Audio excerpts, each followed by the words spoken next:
അതിശയമേ ദൈവത്തിൻ സ്നേഹം എത്ര മനോഹരമേ. ആദ്യം ചിന്തയിലടങ്ങ സിന്ധു സമാനമ സന്തതം കാണുന്നു ഞാൻ. എന്തതിശയമേ ദൈവത്തിൻ സ്നേഹം എത്ര മനോഹരമേ.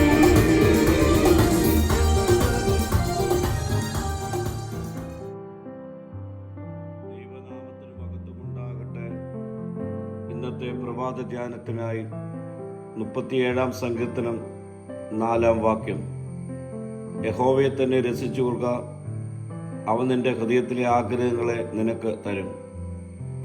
ഈ വാക്യം ഒരു വ്യക്തിയെ ദൈവത്തിൽ സന്തോഷവും പൂർത്തീകരണവും കണ്ടെത്തുവാൻ ഒരുക്കുന്നു. നമ്മുടെ ഏതെങ്കിലും ആഗ്രഹം സ്വീകരിക്കും എന്ന വാഗ്ദാനത്തിന് പകരം ദൈവത്തിൽ ആനന്ദിക്കുന്നതിലൂടെ നമ്മുടെ ആഗ്രഹങ്ങൾ സ്വാഭാവികമായും ദൈവത്തിൻ്റെ നല്ലതും ജ്ഞാനപൂർവമായ പദ്ധതികളുമായി യോജിക്കപ്പെടുമെന്ന് ഇത് സൂചിപ്പിക്കുന്നു. കർത്താവിൽ തന്നെ രസിച്ചു കൊള്ളുക എന്നതിന് ദൈവത്തിൽ ശ്രദ്ധ കേന്ദ്രീകരിക്കുക എന്നാണ്. നമ്മുടെ സന്തോഷത്തിൻ്റെയും ആഴമേറിയ പൂർത്തീകരണത്തിൻ്റെയും ഉറവിടമായി ദൈവത്തെയും അവൻ്റെ സാന്നിധ്യത്തെയും അവൻ്റെ വചനത്തെയും കാണുന്നവരായി നാം തീരണം. നാം ദൈവത്തിൽ ആനന്ദിക്കുമ്പോൾ നമ്മുടെ ഹൃദയത്തിലെ ആഗ്രഹങ്ങൾ രൂപാന്തരപ്പെടുകയും ദൈവം നമുക്കായി ആഗ്രഹിക്കുന്നത് നാം ആഗ്രഹിക്കുവാൻ തുടങ്ങുകയും ചെയ്യും.